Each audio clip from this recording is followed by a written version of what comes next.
This is Wrestling with Wrestling's Past and Present. I'm Tim Kurt. And I'm Roland Fulis. And today it is all about WCW Bash at the Beach 2000. That show took place on July 9th, 2000, so we're just a couple days removed from the 20th anniversary of that show. If you've been following along, we've been a few WCW shows here and there, and just from the 92 Beach Blast to the 96 Bash at the Beach to the 2000 Bash at the Beach, holy hell, have things changed over the course of these shows. Yes, yeah. This show is definitely, we'll say, interesting, to put it mildly. I think this was the main reason why there wasn't another WCW Bash at the Beach after this. This speaks to the volume as to why WCW, I know they were already in shambles, and we'll get into that a little bit, but like the dysfunction and the poor quality of some of these matches kind of give you what 2000 WCW was. The luster had worn off for, the quote unquote 83 weeks where they beat McMahon, they beat the WWF at the time, and this was hard to watch. Yeah, it was. And this is the WCW that I remember as a kid. I was about 9-10 years old, so the earliest stuff that we covered, I didn't necessarily remember as much, but this is the WCW I had in my mind. But back then, as a kid watching it, I didn't realize how bad it actually was until you watch it back 20 years later, and you're like, holy cow, what were they doing? Yeah, I give them credit for, being able to at least be professionals about it. Like, I know, we'll get into it, like the whole Russo and all that stuff. I will say that it was pretty neat that everybody, even with their egos, were able to at least be professional on TV, to at least get through the show. It was ugly, and it could have been even worse. So I will say that. So let's get right into it. We have 11 matches to talk about today. The first one was a singles match for the Cruiserweight Championship. You have Lieutenant Loco, otherwise known as Chavo Guerrero Jr., getting a win over Hoventude Guerrero. Obviously two really talented cruiserweights, talented workers in this match. So I thought it was a decent opener. If you look at the card, I think this is probably the one that makes most sense to open the show. It just kind of, you lost me with the whole Misfits in action and Filthy Animals coming in with masks on, because they were both banned from ringside, and they're trying to skirt around the rules with wearing masks and trying to do distractions and everything like that. So I wish they kind of just let these two talented guys go instead of having all this, as Bruce Pritchard says, gaga going on. Yeah, no, the worst part is, though, is this is probably the best match on the card, even though it still had all that crap at the end. Yeah. So it was, two, like you said, two talented wrestlers. I think Chavo might be a little bit underrated for what he was able to do in the ring just because of his last name. I think some people kind of don't realize how good he was. I know he was a Guerrero, and that probably actually hurt. That probably made the expectations a little bit too high sometimes. But the wrestling in this match was solid, and yeah, they could have done without all the garbage at the end. Yeah, absolutely. Couldn't agree more. And speaking of garbage, there were some garbage cans in this next one.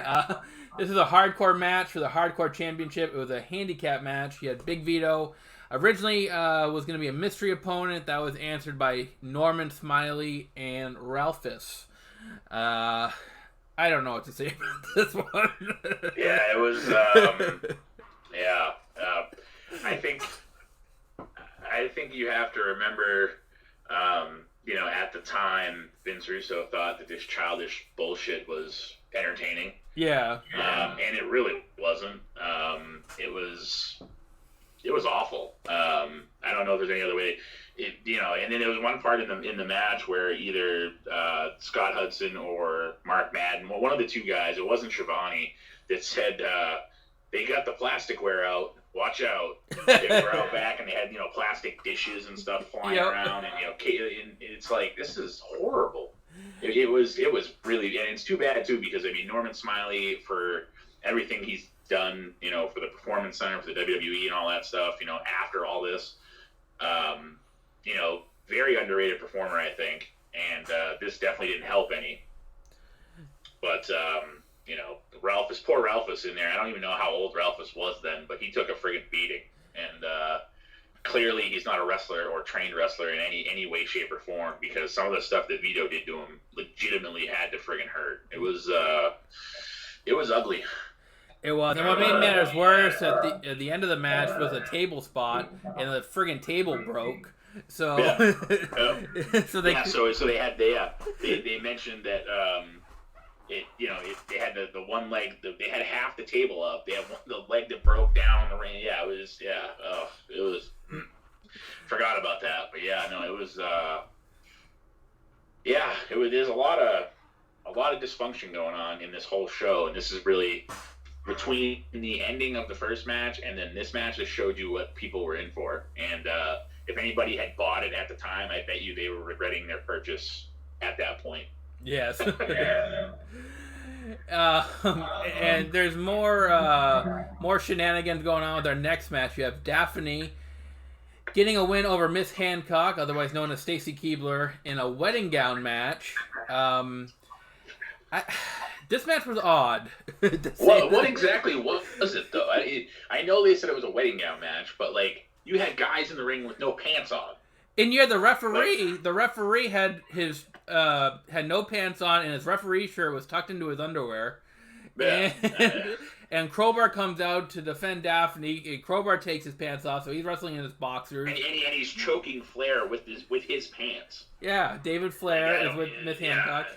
And then it's supposed to be like you're supposed to rip the other lady's gown off, but Miss Hancock just starts to strip her gown off by herself. Yeah, and then dance around as a quote unquote distraction technique. Yeah. So for what? Like what were you distracting? I don't understand this. Yeah, no, I don't know either. Yeah, and like I said, from the end of the Filthy Animals and MIA match, from the end of that match through now, I guarantee you, if whoever bought this at the time was like, wow, I wasted some money, because it got so, and like I said, there are some decent spots, but yeah, you see these three things happen right in a row, and you're like, wow, I would imagine it was probably $30 at the time. You know, yeah, it was garbage. Like that's exactly what it was. The hardcore match garbage. This, if you want to call it a match, was garbage. If I had been a parent and some kid was like, oh hey, my kid was like, hey, I want to get this, can you buy it for me? And I was watching it with him and saw that, I would be like, what? Why did I pay for this? This is horrible. This isn't even entertaining. No.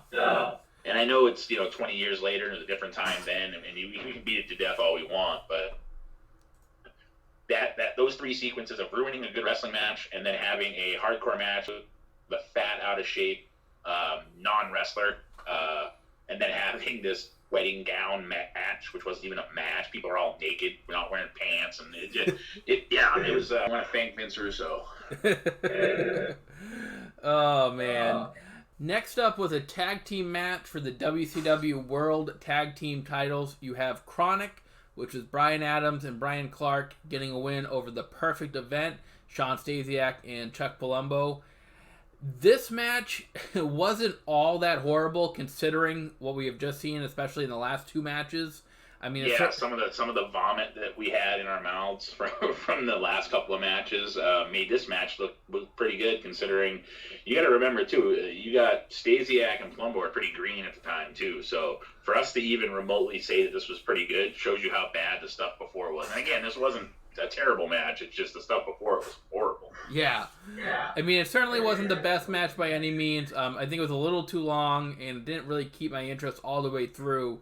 But like you said, considering what we had just come off of, it wasn't bad. It provided some sort of relief. Yeah, it's and really all four guys are bigger guys that aren't necessarily overly talented. I think the most talented would be Bryan Adams. I think out of the group, just because he was crushed in the WWF. And stuff like that. So, but again, I mean, it wasn't like he was Hulk Hogan. He was, he was a bigger guy that had a little bit of traction and probably was the most experienced. So he kind of, helped carry the match. And I mean, Brian Clark too had been around for a while. So,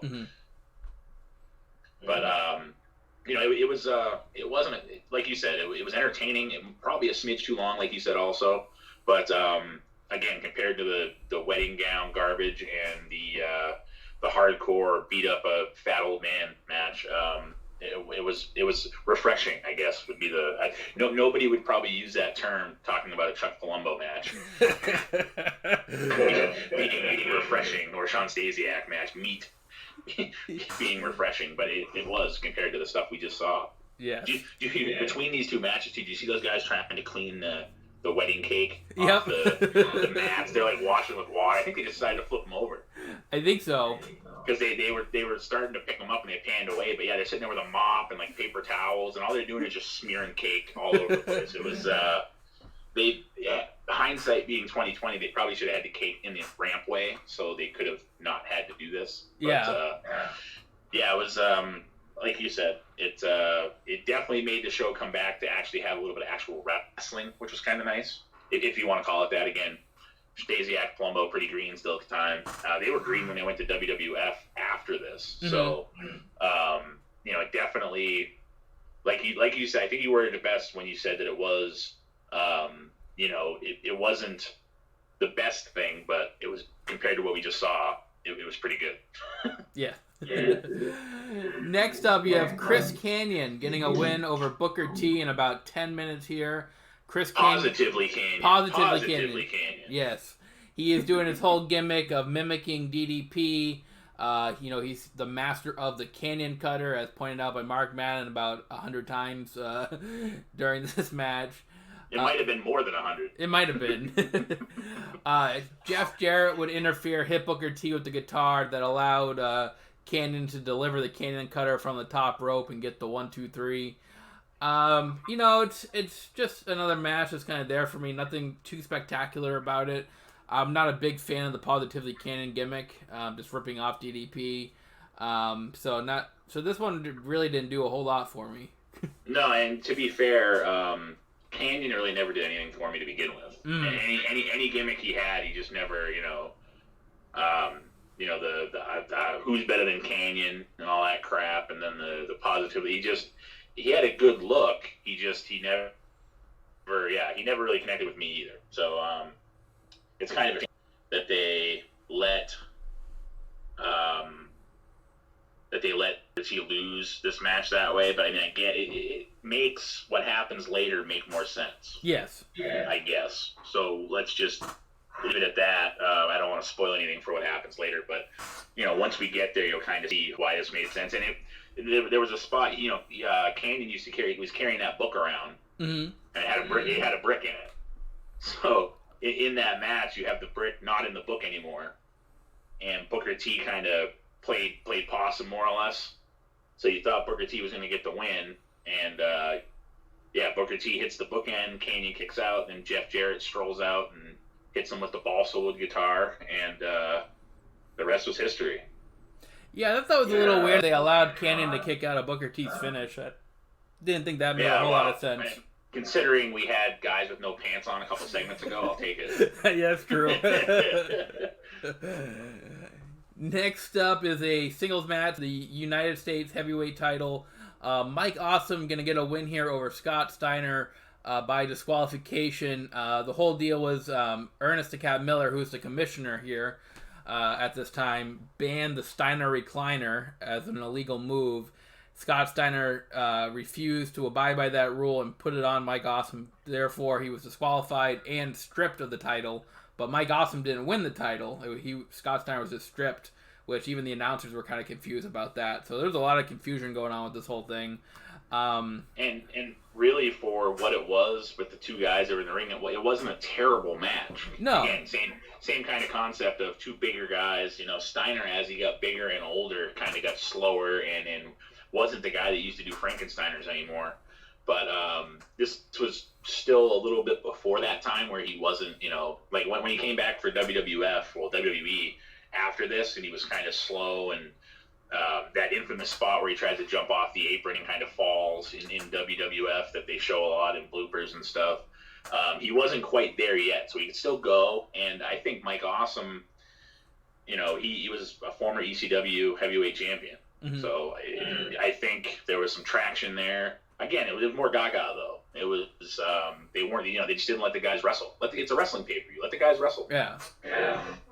I mean, Mike Awesome is using a chair throughout the match, but not getting disqualified. So they're like really loose with the rules here. So there's just like a lot of stuff on this whole show that just didn't make a whole lot of sense. Yeah, that's what I'm saying. Like, it's supposed to be a wrestling pay-per-view, and you have guys with no pants on. You have guitar shots. You now have a chair being used, even though it's not supposed to be used. You have so they're banning the Steiner recliner, but you can let Mike Awesome hit him with a chair. Yeah. And then you also have the cat come in and try to super kick Steiner, but he hits Mike Awesome. And like I said, it's a wrestling pay-per-view, and we're like, what, an hour or so in at this point, and we have seen almost no wrestling. I do want to make so much Gaga that it's sad. Yeah, I do want to point this out since we mentioned the cat. Throughout the whole show, the cat is being like tormented by these ninjas, and the more things change, the more they stay the same, because now we have ninjas in WWE. That they made their was it Backlash with the Viking Raiders and the Street Profits. Yes. Yeah. So these ninjas are the young dragons. Yeah. And they are not led by Akira Tozawa. To not be confused with the ninjas we have now, they're led by Akira Tozawa. Yeah. it's just like, and more things change, the more they say the same. Yeah. No. It was funny that you mentioned that, because I thought that when I saw it too. I'm like, freaking ninjas, really?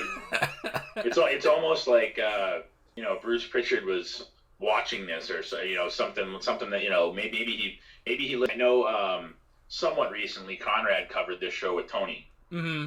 So it's almost like Conrad said something to Bruce, and Bruce was like, you know what we need? Friggin' ninjas. That's what we need. We haven't had that in a while, and then boom, we got ninjas. So yeah, no, I totally agree. I made kind of a note in my head of that too. I'm like, wow, ninjas. And along the same lines, you have a graveyard match next with Vampiro getting a win over the Demon in about 8 minutes here. The concept was you're sitting in a graveyard, and the person that makes it back to the arena first wins. Now, granted, we don't have any idea how far the graveyard is from the arena. But suffice to say, this was no boneyard match between Undertaker and AJ Styles. This was definitely... Yeah, You can't even say this was like the precursor for that. Yeah. This was interesting. There was water involved at one point. There was a casket, a grate. Like it was, and you have Vampiro, who I think character-wise is one of the better characters of the time. He may not have had the traction that he should have had, or whatever, but I kind of liked the character at the time. Mm-hmm. But then you have Dale Torborg, the friggin' Kiss Demon. Yep. Who, again, that was something that they were trying to cross over from, mainstream to WCW, and they wanted to have a relationship with Gene Simmons and Kiss. They ended up getting his permission to use the character at one point, and then nothing ever really came of it that they hoped would. So for whatever reason, he just kind of hung around, I guess. Yeah. I don't know. This is almost as bad as friggin' RoboCop. For the WCW. WCW having these characters come in, sometimes they just flop. And, I think the Demon character, for all intents and purposes, good idea on paper. If you were going to pay it off somehow with actually having Kiss or Gene Simmons, or Kiss with Gene Simmons, and, the group together, or just Gene, or whatever. If you have something that you're building to, it makes a lot of sense. But just to have this guy walking around like Gene Simmons wrestling, to me, is stupid. But it is what it is. It is what it is. Next up, you have Shane Douglas getting a win over Buff Bagwell in just under 8 minutes here. More shenanigans going on in this one with Tori Wilson. Tori Wilson comes up, slaps Shane Douglas, so we're thinking she's aligned herself with Buff Bagwell. But then she turns on Buff later on in the match with the low blow, allows Shane Douglas to get the win, and she walks off with Shane. So again, another match with two decent, talented wrestlers in here. But again, just another corrupted finish with more Gaga going on. And at the end of the match, Mark Madden said that Tori Wilson had been franchised. Yes. Because, Shane Douglas was the franchise. Shane Douglas. The former Dean Douglas, WWF days. I never was really over. He was never over with me. Yeah, me neither. Not a bad wrestler. He never can. Even when he was in ECW and he had some steam, I just never, he had a good look and whatever, but I just never really got behind Shane Douglas. And Buff Bagwell, I was actually, truth be told, I was a fan of Buff Bagwell. I liked, he had, back when he was with Scotty Riggs as a tag team, they had some good stuff, and then he became Buff Bagwell. He was in the NWO, then out of the NWO, and then whatever. I actually liked the character Buff Bagwell. He was kind of entertaining. I mean, I went a little bit far with the Judy Bagwell on a pole match and stuff like that, but for what it was, it wasn't terrible. Again, but more Gaga though. Have we had one wrestling match yet on this show that hasn't had some sort of bullshit in it that made the match not mean anything? Has there been one clean finish in this whole show yet? I think the tag team match was clean, if I remember correctly. Yeah, I think that's it. Yeah, because they had that almost like the backwards doomsday device. Yes. Yeah, that's it. So out of what, 7 matches? Yeah. 6 matches at this point. One's clean. Yeah, it's ugly. It takes away from the wrestlers who are trying their best to make, to quote Bruce Pritchard talking about Jerry Jarrett. You're trying to make chicken salad out of chicken excrement. It's not. You're doing the best you can, and they don't even let the wrestlers. It ends up having to be a schmoz finish with people getting involved, and I don't mind having certain finishes where they're kind of skewed and stuff, but like, good lord, 6-7 matches and we've had one clean finish, and it's not going to get much better. No, I was just about to say that. It doesn't get much better. I stole your thunder there. Next up is probably what everybody talks about when they think of this show. Hollywood Hogan gets a win, if you can call it that, over Jeff Jarrett. This is supposed to be for the World Heavyweight title. Vince Russo comes out with Jeff Jarrett, and Jeff Jarrett just lies down, allows Hogan to pin him for the 1-2-3. Hogan cuts a promo saying, this is why the company's in the state that it's in. It's because of bullshit like this. And he looks visibly pissed. And then later on, we see Vince Russo come out and just cut a scathing promo on Hollywood Hogan, saying that you're never going to see this SOB again. He's he politics, all this crap. I mean, you have to watch it to believe what he says. I mean, it's profanity laden and everything like that. Just cuts a scathing promo on Hulk Hogan. What I've heard about this is that the part where Hogan beat Jarrett and cut that promo from Hogan would work, but when Russo came out and cut his promo, that was a shoot, and that led to a lawsuit between Hogan and Russo and everything. That wasn't part of the script. There was a defamation of character lawsuit after that. So you're 100% right, because that's what I've heard too. Yeah. Again, not to cut you off, sorry about that. But it was really based on the fact that Hogan had creative control in his contract, and he didn't want to lose to Jeff Jarrett. Whether it was right, wrong, or indifferent, that's kind of what this goes back to. It goes back to Russo having one idea of what he wanted to do, Hogan having the other, and the two not being able to get along. If you can look it up online, and there's some different reports of them. From what I found too, also, is that that's pretty much the gist of it. Hogan played the infamous "that doesn't work for me, brother," and Vince Russo fired back at him. And kudos to Vince Russo for not just laying down to Hogan. He did this scenario with Jarrett laying down to piss Hogan off. Yeah. And that's why. And like I said, I don't like, I'm not a big fan of Russo in some ways, but at least he didn't just say, well, Hulk, you're right here, you can do whatever you want. Whether or not he should have done that promo afterwards, where he came back out a couple segments later and just, like you said, profanity laden, laid right into Hogan. That probably wasn't the smartest move, but kind of screwing Hogan over and making it, the way that it was his way of saying, screw you, Hulk, you don't control this, even though you. And that's the thing, Hogan having creative control in his contract, that never should have been written in to begin with. Whoever made that contract, whether it was Bischoff, whether it was, the powers to be at WCW, that made that, no talent should have creative control over their character for stuff to work out perfect, because you're always gonna you're always going to want, if you're the talent, you're going to want stuff to go your way. Mm-hmm. You can say that you're not, we'll do it for the company, but bullshit. It turns out to be this. Is exactly what happened. Whether Hogan was right, Bischoff, whether Hogan was right or whether Russo was right, we don't know. But I will give Russo, like I said, kudos for having the balls to kind of pull it one over on Hogan and kind of expose that part of it, because that's really what he did. Was show how Hogan tried to take it hostage and make it his thing by his creative control.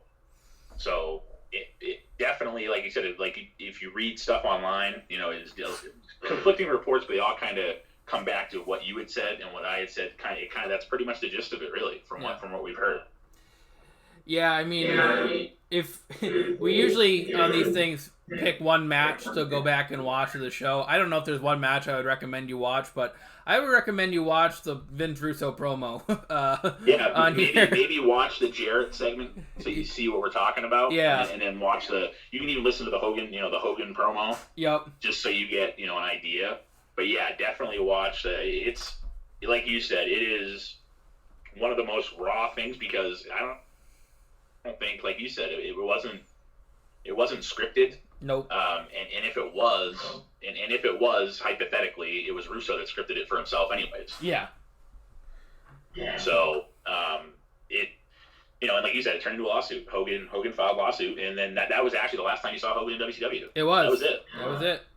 I mean, they weren't around much longer after this anyways. No, there's a few more months. 10 months. Yeah. Something, yeah. So, it definitely a monumental moment in WCW history. Not for the better either. No. Couple more matches to go through here. You have Goldberg getting a win over Kevin Nash in about 5.5 minutes. Stipulation was for control of Scott Hall's contract here. Goldberg's actually working as a heel. Yes, Goldberg actually working as a heel here, which I didn't remember him ever working as a heel in WCW. But that caught me a little bit off guard. But Scott Steiner comes out. We're thinking he's aligning himself with Kevin Nash. He's showing the contract to Kevin Nash, like, this is what you're fighting for. But then he turns his back on Kevin, attacks him, allows Goldberg to pick up the win, and rips up Scott Hall's contract. And Scott Hall is done with WCW. And to be fair, Hall was done before that anyways. Yeah. They wrote this in, Hall this is the beginning of Scott Hall sabotaging his career and his life at this point. I just recently rewatched the Resurrection of Jake the Snake Roberts. For people that have Amazon Prime, it's free. Mm-hmm. If you want to watch it, if you haven't seen it. And you see just how bad Scott Hall was. Well, yeah. This was the very beginning of it. He would get clean here and there enough to, get another cup of coffee with the WWF when the NWO came in there, but that didn't last long either, because he was self-sabotaging by drinking and doing, stuff that he shouldn't have been doing. So, I mean, the Scott Hall thing had already kind of, flew the coop, to speak, at this point, and it was just a storyline. You knew Hall was pretty much done. And it's too bad, because it's the same thing with Jake the Snake Roberts. Both of those guys are great wrestling minds. And to see, where that started and how far they went, it's nice that, Diamond Dallas Page has gotten both of these guys back on track. They're both doing pretty well now. Yeah, it was unfortunate, because I love the Outsiders angle. And the original NWO, when the Outsiders came in, like we covered last week, was probably the best time in wrestling that I can remember.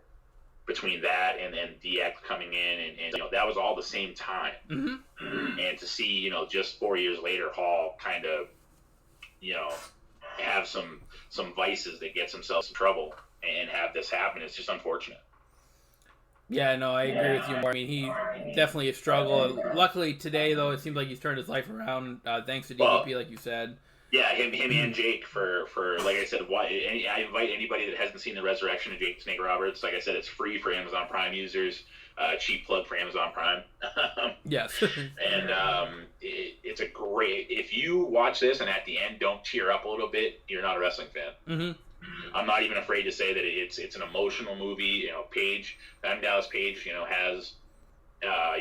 Emotions in that movie that show you how close he is to both of these guys, both Scott and Jake. I know I'm a little bit off subject, kind of in the weeds here, but just, realize where they came from. And that was the beginning of that was like 2012, 2013. So this was, 10 years after, 10, 12 years after this happened. After the, so that's just how bad it spiraled from there. Yeah. So we have one more match to go. It is this was made during that Russo promo that we were talking about. He gave Booker T a chance because he's busted his butt for the company. It's been held down by guys like Hulk Hogan, according to Russo.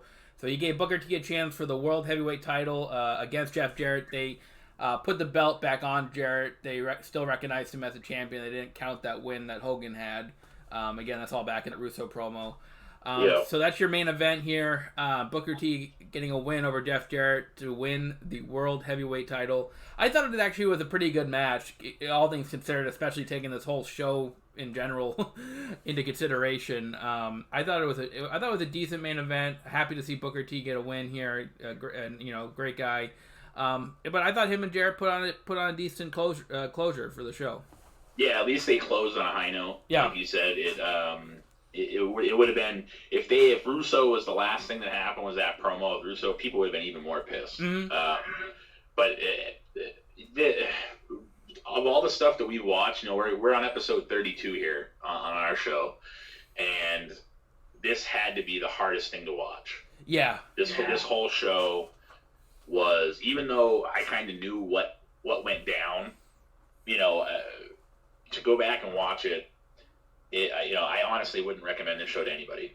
This is ugly dysfunction at its finest, and like you said, there's really no match to watch. And if anything, watch the Hogan debacle, watch his promo, and then watch the Russo thing. And since you're there, if you want to watch the last match, I guess between Jarrett and Booker T, which is a feel good moment for Booker T, which is funny because it makes Russo look like a good guy. Makes him look better, even though that Jarrett's pretty much a Russo stooge at the time. Yeah. So it was weird they went that way. I mean, a feel-good moment for Booker T, who has been busting his ass for the company. Mm-hmm. But the whole show, if I give it a 3 on a scale of 1 to 10, it might be too much. Yeah, I'm thinking 2.5 range. I mean, it was definitely not a good show at all. And but again, going back, like I said, this is a WCW I remember as a kid. Now, the perspective of 20 years later, you just realize how bad the stuff actually really was. Yeah, it was a train wreck, and it's surprising that WCW had another 8 or 10 months after this. It was March of 2001 when Vince McMahon bought it. So, the fact that they had probably 6, 7 maybe pay-per-views from this is amazing. Yeah. Just to think they still had more pay-per-views after this, and the people were actually buying. Because if I bought this, like I said, if I was a parent and I bought this pay-per-view, I would never buy another one from this company again. Yeah. If this is what I paid $30 for. Yeah. I would assume that's how much it was at the time. But, it was brutal. It was garbage. Just bad. I know, I hear you. But we hope we weren't brutal for you guys. So we thank you for listening. We have made it to this was episode 32, so we appreciate all your support. We will be back next week, Saturday at 5. Everybody have a good week. Take care. Stay safe. Not to cut you off, we haven't decided what we're going to do next week. We got some options that we don't want to give you something yet without going over all our options. We also make sure that Conrad's not going to take it from us. Yes, that's true. So we'll get it'll be a surprise for you guys, but we're still kind of working on that. So again, all right, take us home, Tim. I wanted people to know. Nope, I totally agree. We're not humming on yet. We haven't quite decided what we want to do yet. Yeah, we'll be back with something hopefully a lot better than Bash at the Beach 2000. It has to be. It has to be. So everybody take care. Until next week, I'm Tim Curry. And I'm Roland Pulis. And this is Wrestling with Wrestling Past and Present.